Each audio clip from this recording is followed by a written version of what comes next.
Hello, everybody, and welcome. Welcome to yet another very special Book Passages Conversations with Authors event. I'm your host, Paula Farmer. Get your comments and your questions ready. I know you're going to have them because there's going to be a lot going on, a lot of information coming your way. And welcome. With two amazing Welcome to yet another very special artist, Book Passages Conversations with Authors event. I promise I'm we'll your get to your host, questions and your comments as we go along with the programming. For now, also just keep in mind, we love it. And if you would, at some point while you're watching or before you leave, to hit like on this, and that way we can continue to bring you these great virtual events from Book Passage. Well, the reason why I say tonight's event is very, very special is because we're kind of honoring a new iteration of a legendary book by a legendary author. Roxanne Dunbar-Ortiz's influential New York Times bestseller, Indigenous Peoples: History of the United States, exposed the brutality of this nation's founding and its legacy of settler colonialism and genocide. Through evocative full-color artwork, now in a new edition, renowned cartoonist Paul Peart-Smith brings this watershed book to life, centering the perspective of the peoples displaced by Europeans and their white descendants to trace Indigenous perseverance over 4 centuries against policies intended to obliterate them. Paul Peart-Smith is a celebrated cartoonist of over 35 years with experience in concept art, graphic design, and animation. Having studied to be an illustrator in Cambridge, England, he has worked on comics for 2000 AD, including Slaughter Bowl from its digital-only collections. He is the illustrator and adapter of W.E.B. Du Bois' Souls of Black Folk, a graphic interpretation. And of course, joining him in conversation is none other than the legendary Roxanne Dunbar-Ortiz. She grew up in rural Oklahoma in a tenement farming family. She has been active in the international Indigenous movement for more than 4 decades and is known for her lifelong commitment to national and international social justice issues. With that, I'm going to turn it over to Paul's very capable hands and Roxanne's very capable hands to kind of usher in this very necessary conversation. We thank you both for joining us, and take it away. Thank you. It's really fun to be here. Thank you so much for inviting us, myself and Roxanne, on to talk about this amazing book. Roxanne, do you want to sort of talk about the formation of the original prose version? Yeah, well,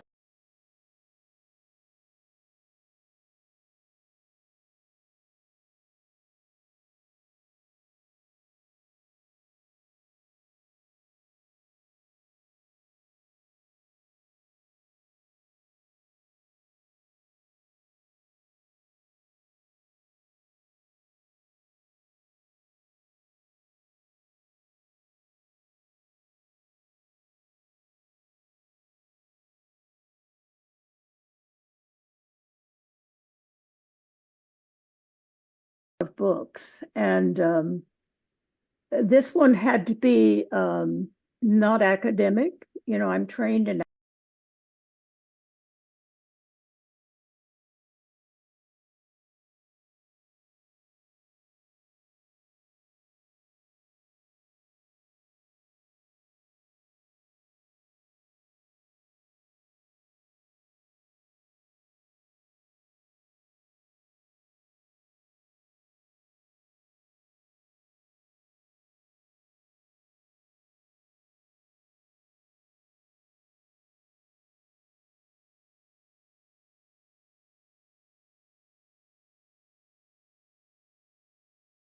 once I got down to writing it, I wrote nonstop, 8 hours a day for about 6 weeks, and I had a draft.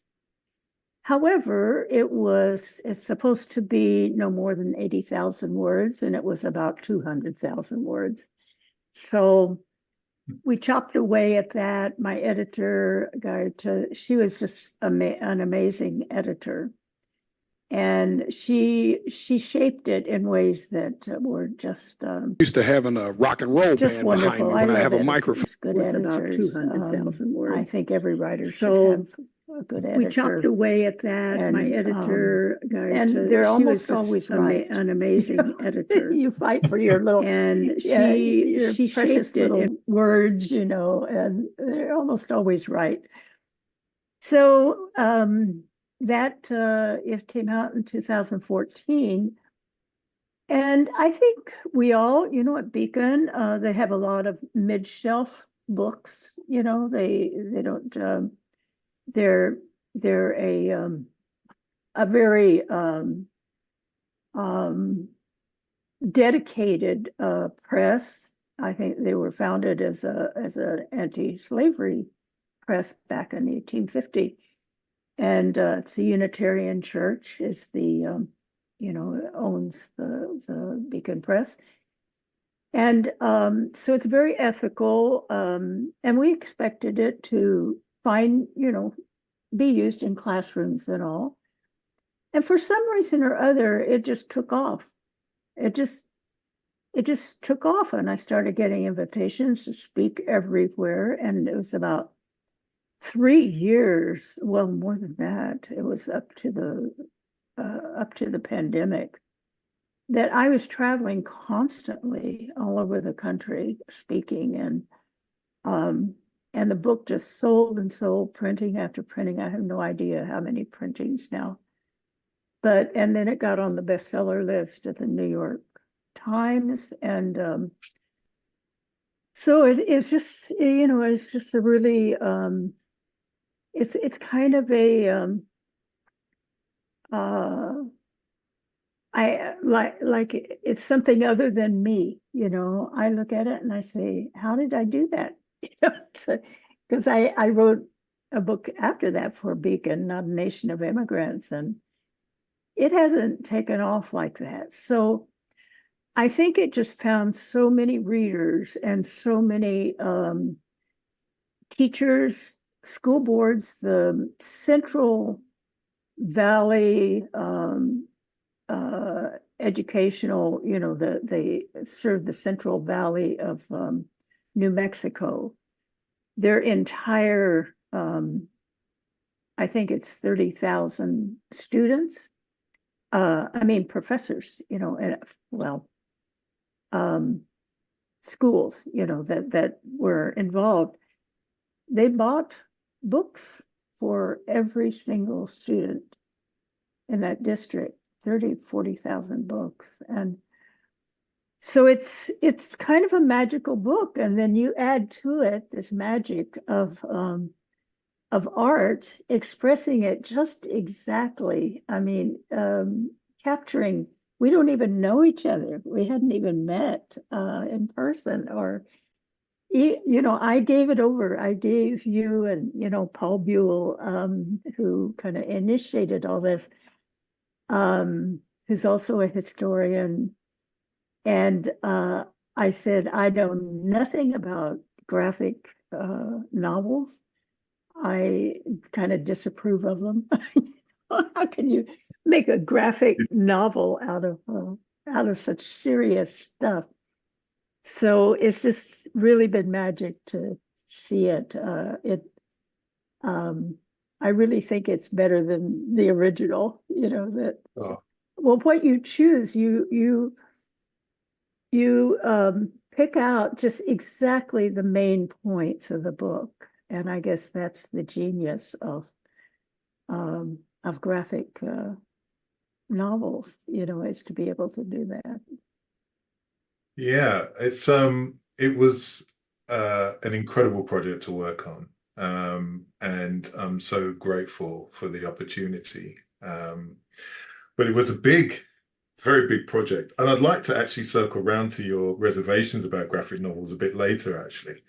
because I'm sure there are some things that I would actually agree with. But the medium as a whole is such a powerful medium Yes. because it hits in the same way as I feel music hits, Mhm. in that you have the initial emotional connection to the images, which kind of works in a very non-logical way, I suppose. It's a very emotional way. And then you have words combined with that, and then you get something that's so powerful. Um, I came to the project fresh off of Souls of Black Folk, having adapted that. Right. And there was a small gap between the two projects. And I guess I needed a little time to sort of re-energize and to refocus. And of course, that time was taken up reading the book, reading your original book. And the scope of it was so immense that I was a little bit afraid to start off with. There are so many pivotal figures in there, so many important movements. We're talking about whole cultures and so I had to sort of like ingest the book and then sit and sort of try and sort of read the story of the book, which you made so easy to do because it's so compelling in terms of the figures involved and the passion with which you give the subject. It's clear also that you have a point of view, and I wanted to make sure that that point of view came across, because, like as with everything, this is a political book in some ways, as well as a historical record. And so I wanted to make sure that, well, first of all, it was very easy to latch on to that point of view because I share it. And second of all, that kind of gave me a through line through the book, which made it easy to find the key points. I had a little bit of help. Well, we actually had a research assistant on this one, Dylan Davis, who found a lot of the visual reference that really helped tremendously. But he also sort of like was a second pair of eyes along with Paul Bull to actually have a look and see if, I was making sense. And he also contributed some of the summaries that I needed. So between the three of us, we created a prose through line, taking chunks of your book and just making it work as a narrative.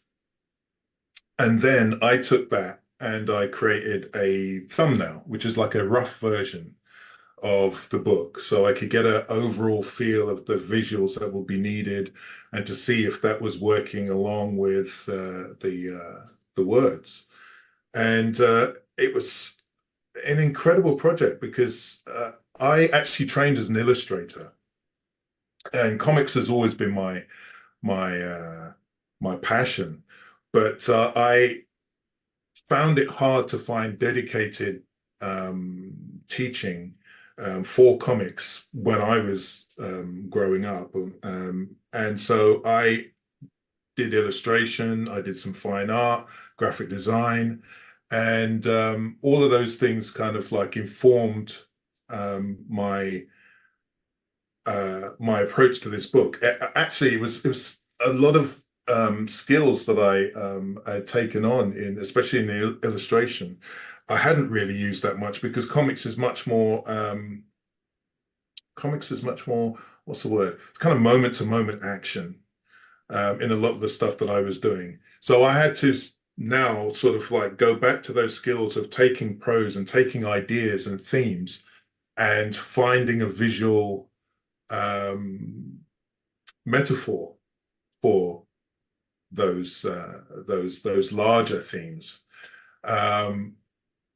So it was, yeah, I'm a different artist coming out of this project than I was going in, Oh, yeah. because because it really kind of stretched parts of me that had not been in Yeah. use for quite some time. But it's interesting that you said that you, for a while, when you first got the project, that you sat on it for a while, and it took a year before you could even sort of like, approach it. Although I didn't have that kind of time, I certainly, again, I felt like, wow, there's, this large epic that I need to sort of really get a hold of. And it took me a few goes working into it, trying to find what I think are the first places that I found found some handholds were the smaller stories, characters like the sort of the Pocahontas story, but not Pocahontas story. The John Smith and his first encounter with the Native Americans, and characters like that. Smaller moments like that actually were like the first sort of like points, and then I could sort of like see the bigger picture around that. I don't know if that makes sense, but so yeah, it was an incredible journey, and I'm so very grateful for you for writing the original book, because it's given me a great learning curve and expansion of my skills. Just trying to take it on. I hope I did you justice. If I'm glad that you're happy with the results. Oh, more than doing it justice. It is really a visual, so accurate, a visual form of my book. It's I think everyone who's read the book, and many people have, they might not think, well, I don't need to read the comic, as well. But they should, because the visuals really do give a kind of thickness to so many of the ideas that words can't quite, can't quite do that. Poetry can, I think, closest to art, but so I think side by side, they're so important. And it's a sort of hybrid, because we have a young people's edition, which Debbie Reese and Jean Mendoza did, which is a wonderful thing. And I was thinking maybe we should have had you do that, but rather than my dense book, but thought of it too late. But they did a wonderful job, and it's very popular, for young people, and even to 6-year-olds, and to teenagers. So people who don't read very much can read that, but this then goes to being able to absorb ideas in visual form that it might not get with the written, form. I'm a great reader, and I'm not a very visual person, but even I was really struck by how powerful the visuals, your drawings are. I just didn't imagine it would be that great. So I see Paul Buell is with us. Maybe he'll want to say something, because he's the instigator of all Yes. this. Yeah, he's a great historian, and I was sort of curious why he was taking on this thing of comics, that he started doing probably a decade ago, I think, and said, why is he doing this? Paul is, a historian, you know.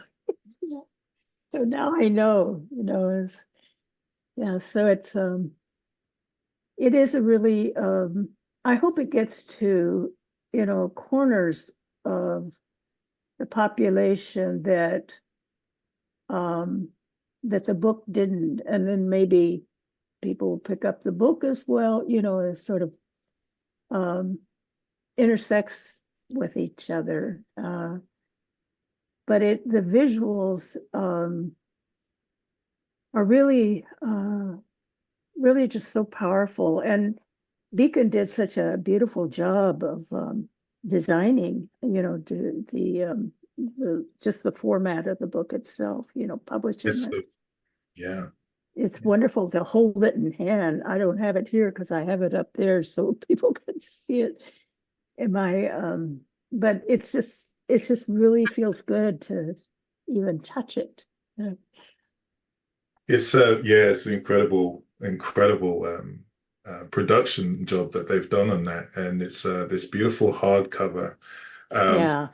I should have a copy with me right now. I'm going to go and grab a copy in a second. This is all very live, people, all very live. But Well, I could grab mine. yeah, grab yours. I'll grab mine. Okay. Yeah. Yeah, I've long been a fan of the French comic industry, and all of their books are put together in these beautiful hardback volumes, and that's exactly what Beacon has done for an Indigenous people's history of the United States. It's just a gorgeous hardback. There you go, beautifully modeled by Roxanne. Everything's backward. It looks like Russian or something. It's actually coming out fine on my screen. But yeah, it's a gorgeous production. It's really I'm so gorgeous. very happy with the work that they've done on this. They've really done my work proud, and yeah, I couldn't be happier. I really couldn't be happier. Yeah, it's so beautiful. Paul Buell, do you want to say something?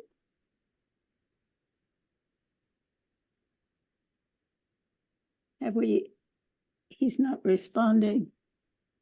Oh, maybe he's not there. Oh, I think he left us. He thought we were going to bring him in. No, that's fair. Well, I'll actually show a few images from the interior of the book, and let's see if I can get this sharing up. Let's see. I love the drawings you do of me. Oh, yeah. Yeah.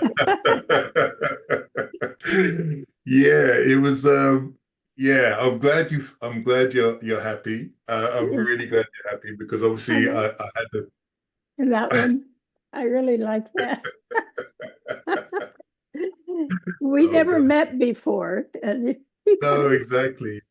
So that was the thing actually I was most worried about, actually. This is the one I really like best. You have me talking in here, and I thought that was a good thing, you know, me telling the story that you're actually. Yeah, and also the other people that you brought in as well, because you referenced so many different experts throughout the book. And so it just kind of felt like natural to have not only your voice in prose, but to have you there presenting it. Right. And these other experts step in whenever needed. Yeah, there's Benjamin King, professor.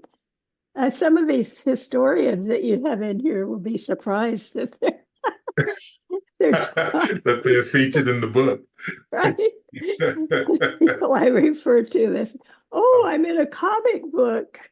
I hope I don't have a mob of irate historians after, because I've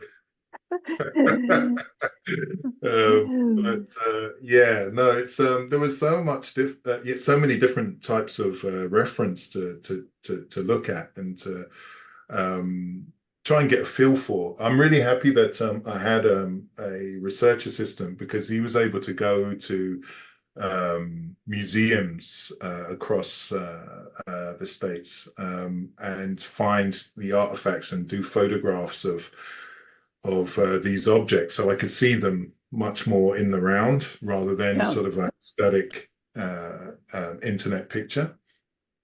And he also found some really cool newsletters from the 1970s, a magazine called Ramparts. Oh, yeah. Uh-huh. Yeah. Yeah. Yeah, and some newsletters made by AIM, the American Indian Movement, Right. that were focused around the Alcatraz Right. incident. Uh-huh. And yeah, that was really, really like kind of, I don't know, just kind of dropped me into the scene. It's a shame that I couldn't use there was so much material from that period that I couldn't use it. It would take up the entire book. In fact, if you're looking to do a focus on that particular incident and do another book that I can adapt, we'll have so much material. We could do it. We could definitely do it. Yeah. But yeah, no, it was really fun. It was really fun having all this stuff. Such beautiful craftsmanship from throughout the ages, you know? Yeah, well, they have, the Alcatraz, I think 18 months occupation of Alcatraz by Indians of all tribes. It is coming up, I think it's November, when they went. And they have gatherings every year to tell about it. The people who are still around, many have passed away now. Right. But younger people, know the stories, and it's so popular. It's just packed. You have to go out there on boats, so they start about 3 a.m. and they keep shuttling people there. And it's just, the whole island is just packed with it's just a rock, it's not, there are no trees there. It's kind of cold in November too. Not exactly a holiday home, right? It's a prison, yeah. Yeah, it's a prison.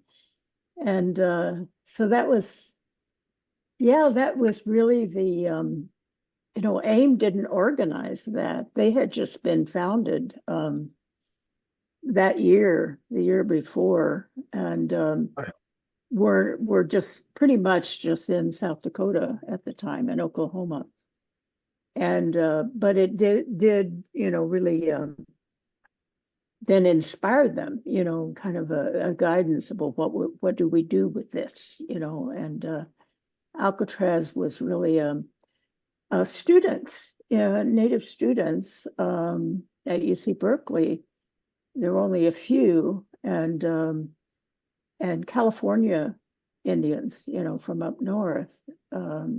But then it grew, people, and then they cut off the boats so people couldn't get there. Yeah, right.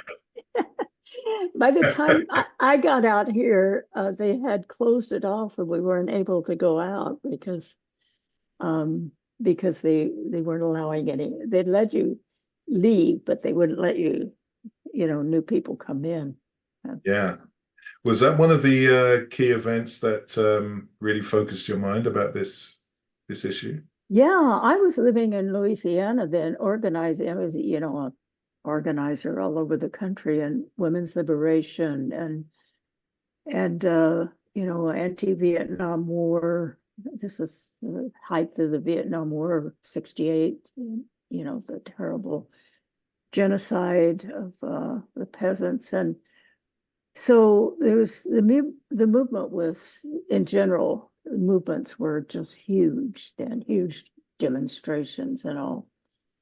But the Native American thing, it was sort of like Well, yes, all these things overseas, but look at us, we're colonized too. And we're you have to know what's going on in your own country as well. So that really spurred a lot of others, Chicanos. It was, at the same time of Chicano movements and Black Power. And so they created this really powerful, it was a wonderful time. It was a difficult time because we didn't stop the war and the slaughter and the genocide in Vietnam. It was, it just seemed hopeless. It's pretty much like Palestine now, that you feel, how can this be tolerated, and it gets worse and worse and worse, and more slaughter, and more genocide, and so that was, that I do feel like there's a similarity in time now, and I hope a lot of powerful images and understandings, I think, already have come out. There's so many books on Palestine now that maybe that can be your next comic. Well, it's been well covered by an artist named Joe Sacco. I would highly recommend his books.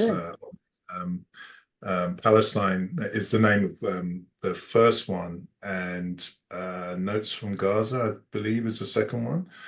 But incredible work. And what's his name? Joe Sacco. Sacco.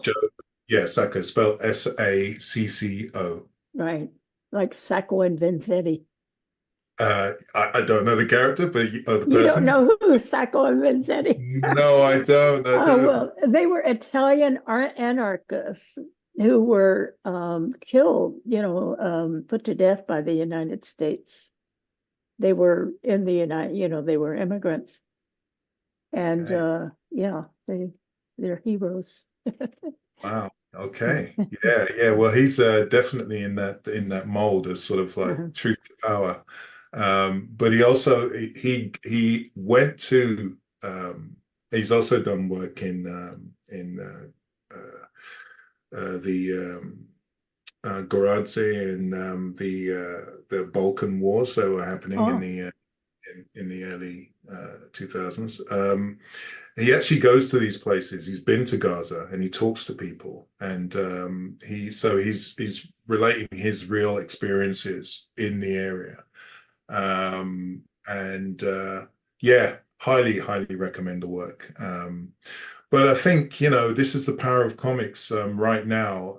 I think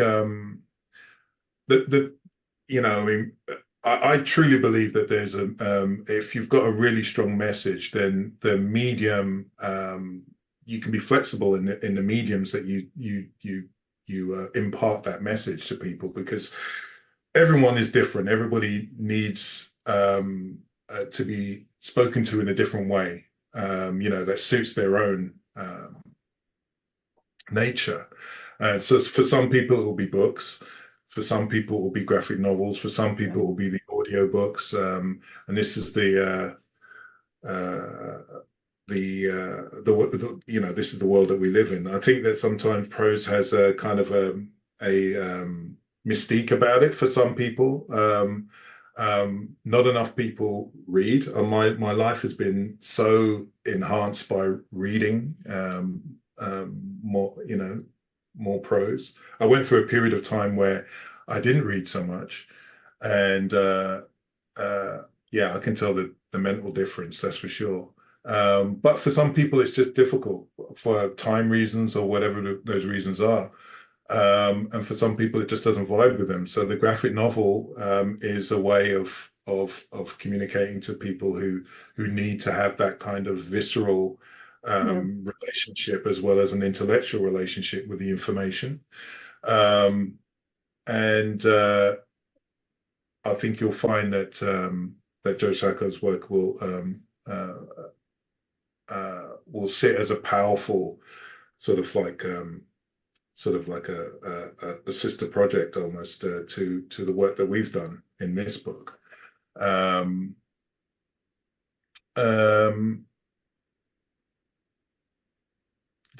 Let's talk about the violence in the book.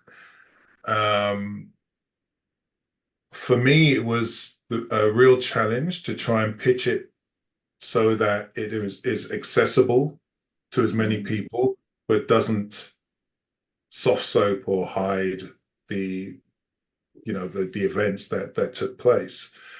How did you find sort of like taking on the violence aspect, and did you feel at any point that it might actually not derail the book, but actually become like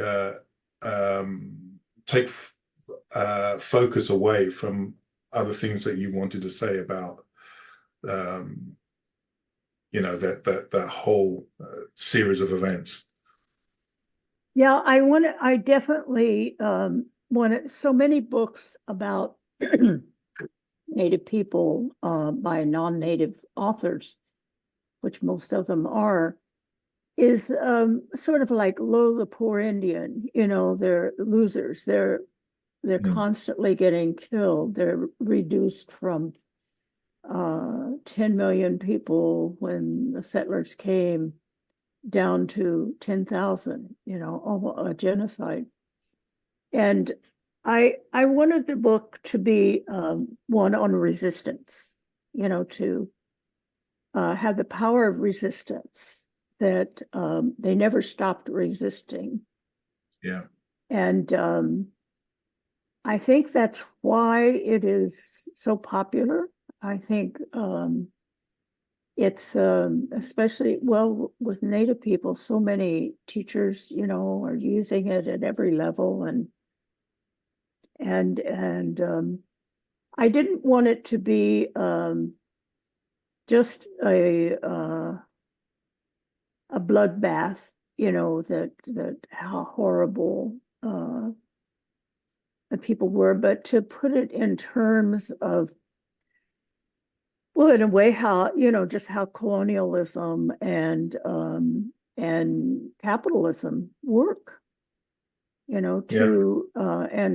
that's come out of Western Europe as then as whiteness, as the superiority of whiteness. And I'm now writing a book of essays on white nationalism in the United States, and I have some of that in all of my writing, but the more I read about it and see it reappearing again, it was kind of suppressed through the 60s.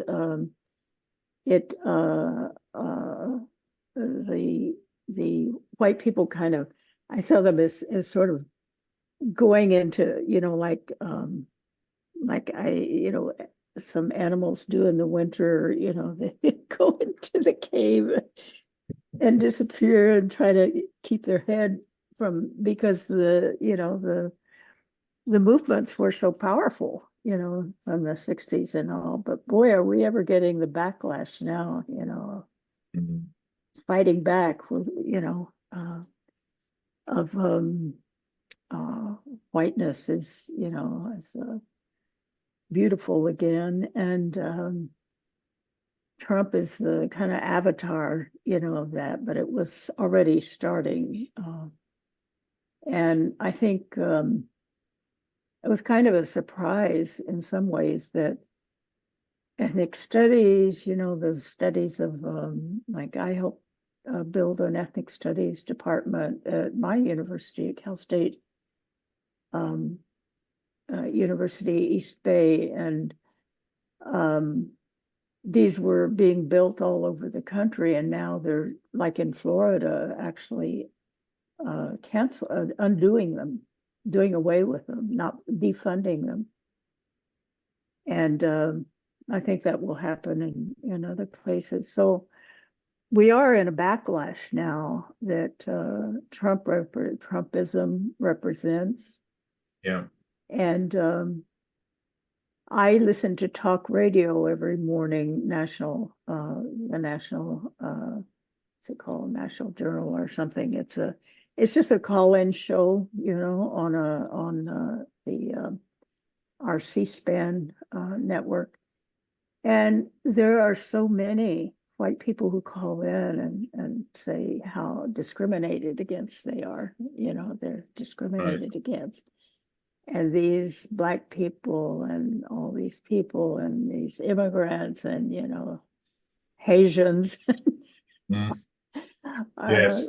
I heard about this eating, supposedly eating things that Trump reckons they shouldn't be eating. Yeah, I heard these stories. It's kind of it reminds me of growing up in the 80s, 70s and 80s in the UK.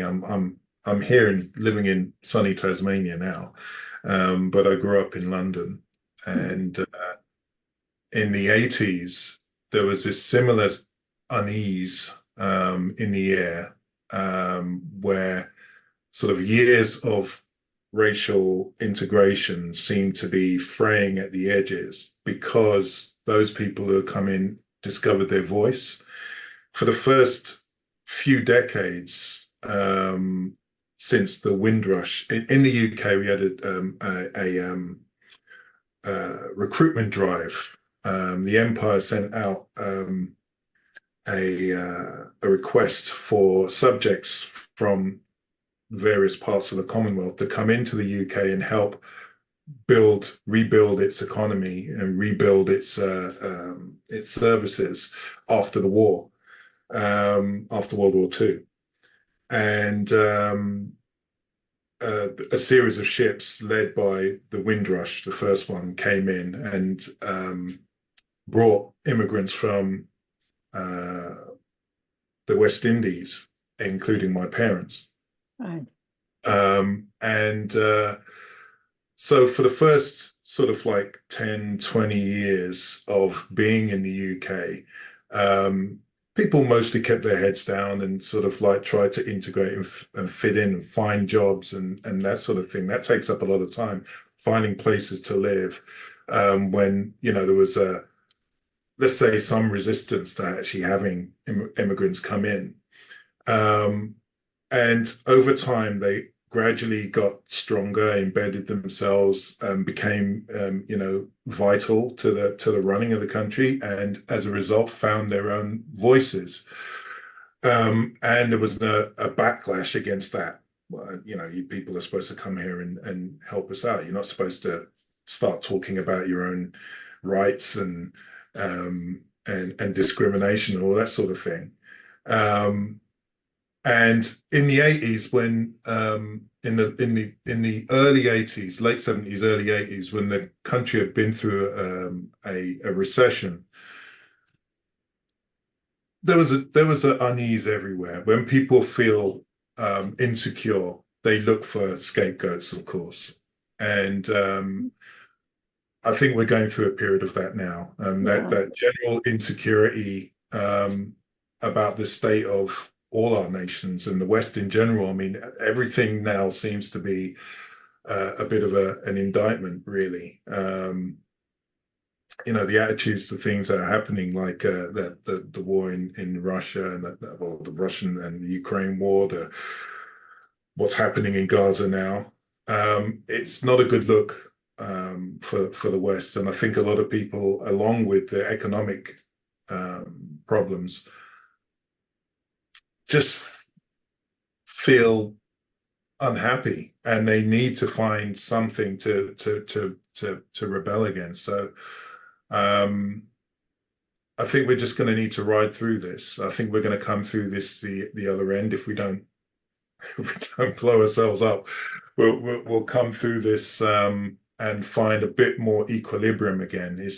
I just think the pendulum tends to swing quite a lot at times like this, and gradually it will settle into some semblance of sanity. One hopes, anyway. But everybody needs a voice. Everybody needs a voice, and it's important that books like ours are out there alongside all these other voices, so that we can hear from everybody and everybody feels heard. That's ultimately what is going to calm things down, I think. But it's going to be a rocky ride. I can see that. Yeah. Yeah, I think, thinking about white nationalism and white supremacy that's risen so much in the United States, and I think probably in all the Western countries now, and maybe probably even Australia, and that it's a real backlash from all that has come, and they've done away with this, our Supreme Court with any kind of affirmative action or anything like that that would help even things out. But I do think enough got done that there are such wonderful and powerful minds among Black and brown people in the United States, the UK, and in Western Europe and Australia and all that, is that they have confidence now and they keep reproducing themselves. And I don't think I think that it can be really nasty now, but it's not going to work, I don't think. And no, I agree. You have people like Donald Trump, who's he's admired all over the world by these, people who feel harmed by by the dark people. So, and but it's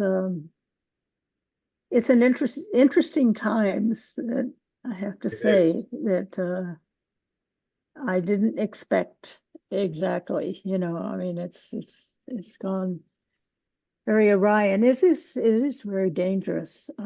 It's also very dangerous time. I keep thinking, that Israel has an atomic bomb. They have nuclear weapons, and they've never admitted it, and they're not a part of the. They don't have to abide by certain things that have been agreed upon, by Russia and the United States and other and Western Europeans. So I worry about that, because they seem kind of crazy right now, Well, I wanted to ask you, what is your next project? Are you working on a new project?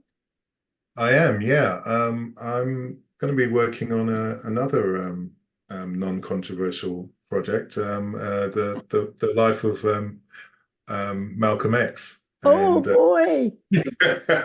Are you using one of the books of? Yeah, Alex Haley's autobiography of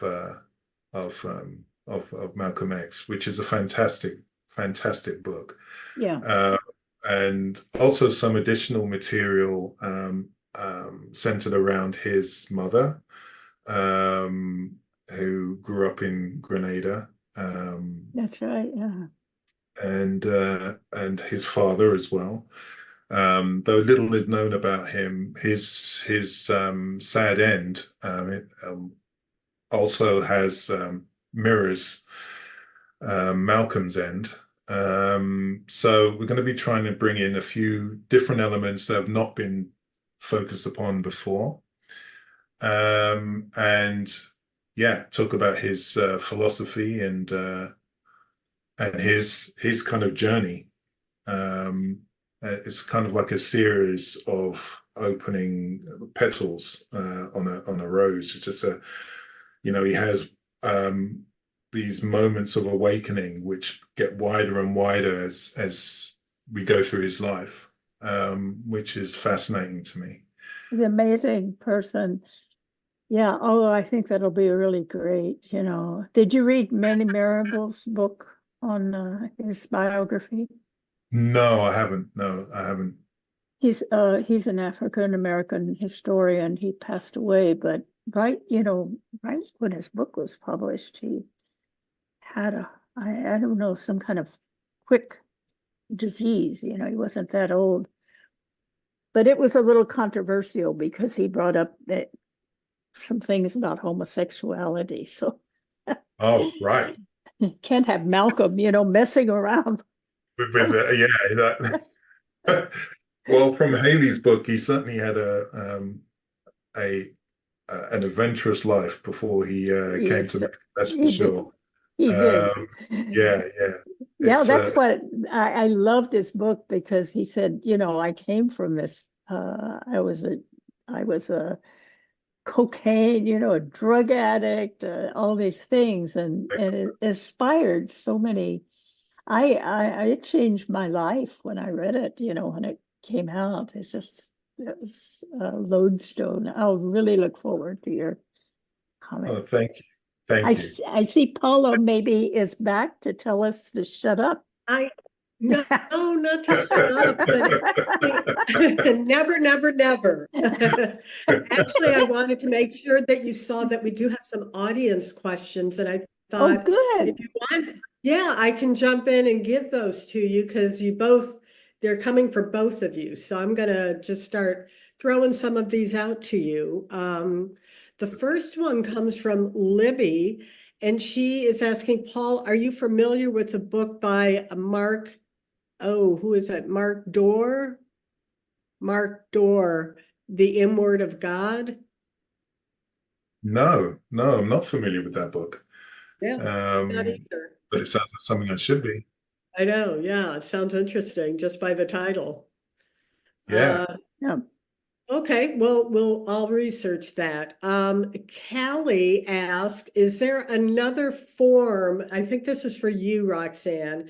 She wants to know, is there another form of your book or of any of your books that you would like to see this, like a new iteration of, maybe actually on the big screen or something as a documentary, or, have you ever thought about that?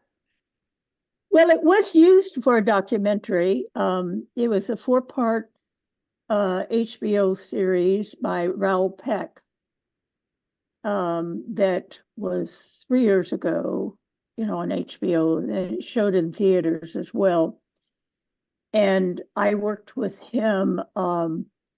He used three of us as telling a story of colonialism, and one was a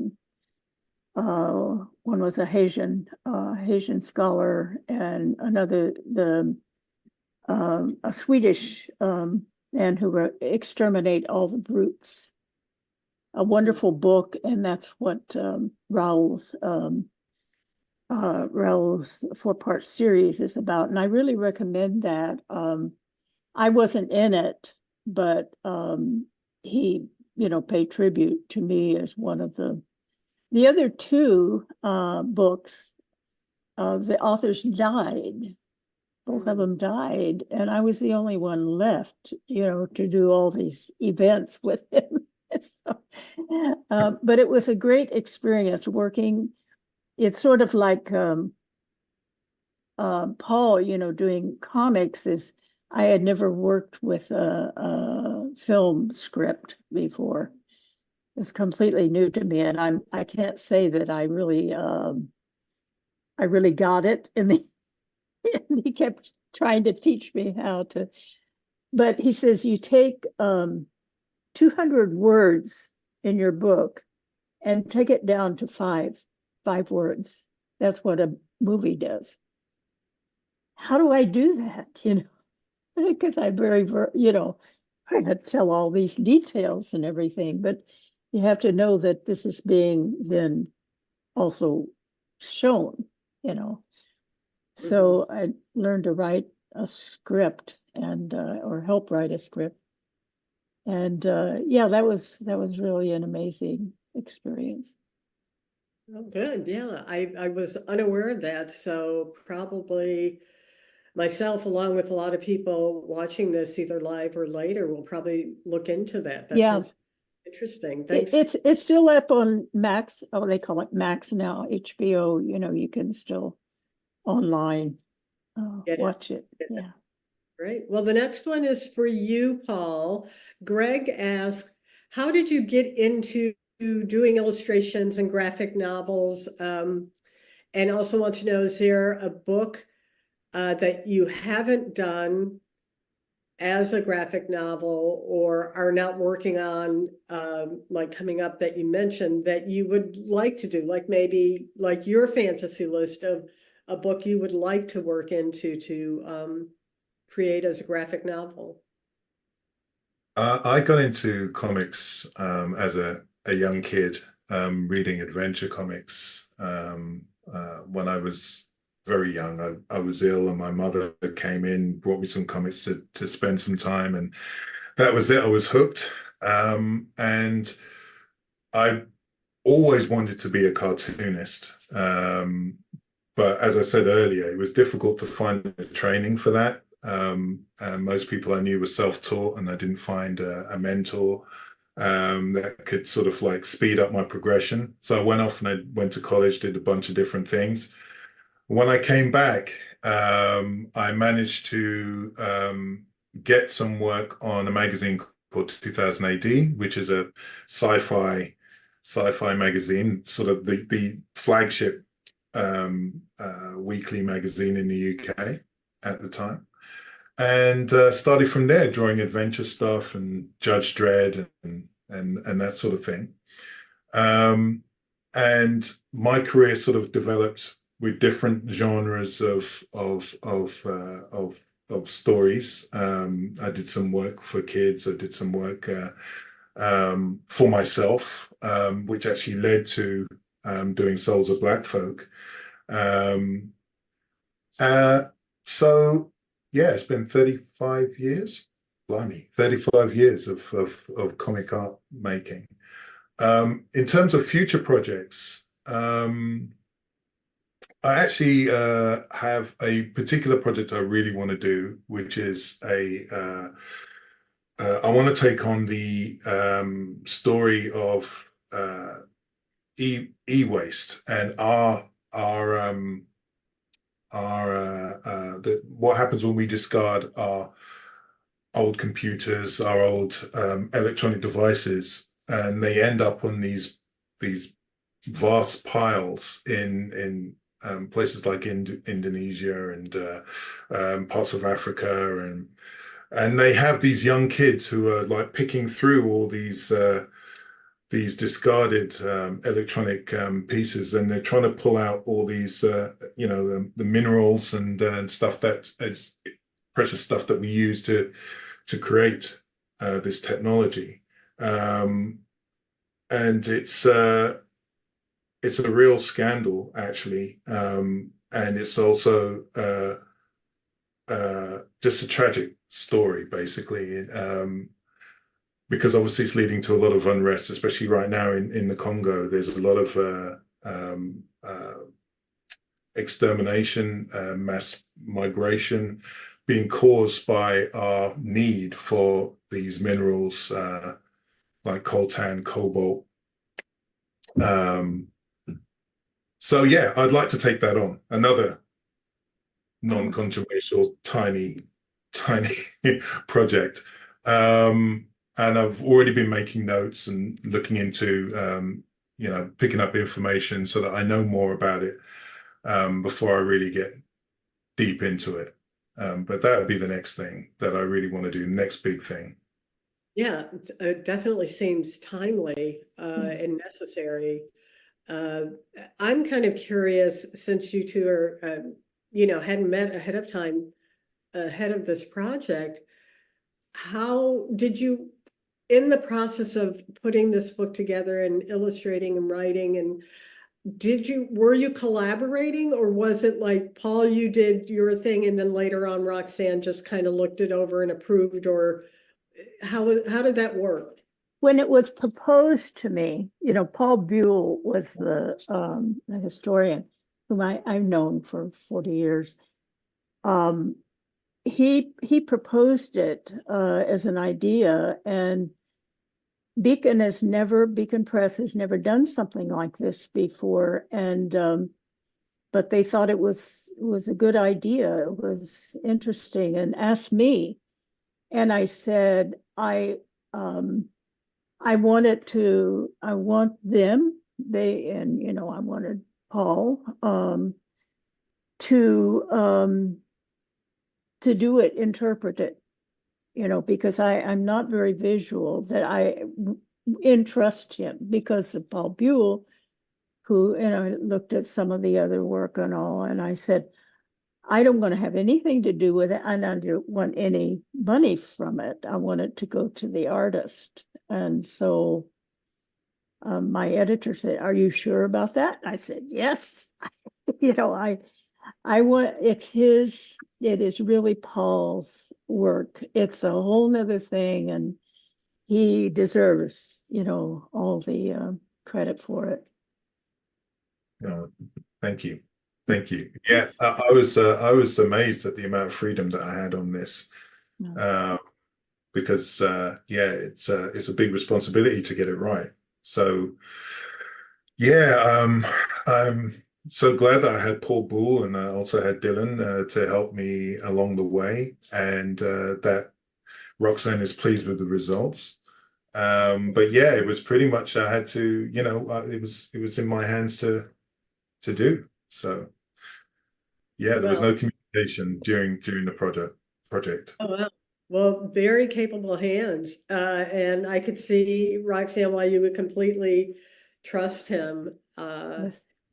Yeah, and we're all better off for it. So thank you to you both. This is kind of a good note to end on. Thank you so much for your conversation around this new project, this beautiful book. It's gorgeous, but also with such an important message. And Paul, I like how you said earlier about graphic novels, the power that they have, that it can actually be a very powerful genre or medium because of the combination of words and images. And it can reach a completely different audience. And that's what's so important, especially when you have books like this that have such important messaging that resonates today. You want to reach as many people that maybe wouldn't pick up a 500, 400 page, 400, 500 page nonfiction or even fiction. So thank you so much for both of you, Roxanne, for you writing the original. And yeah, and Paul, for you taking it to a whole different level and reaching a new audience. And thank you for being a part of this Book Passage platform. We really appreciate it. We do have plenty of copies of this new illustrated version of this legendary book. And actually, if you're watching live, you can just actually click right below you. There's a link to order your book, and we can just ship it out to you. But as always, you're welcome to come into our San Francisco store location or even our Corte Madera and pick it up in person. I think we might have some signed book plates. I'm not sure, don't quote me, but if we do, even better. So with that, I'm going to wrap it up and just thank you both, and thank you to the audience. We had a lot of comments and questions. Paul, you might want to keep reading some of them for yourself afterwards. But until our next event, everybody, please be well. Please be mindful of what's going on in our world, and read a book and then take some action. So thank you so much. Bye-bye. Bye. Thank you. Thank you. Bye.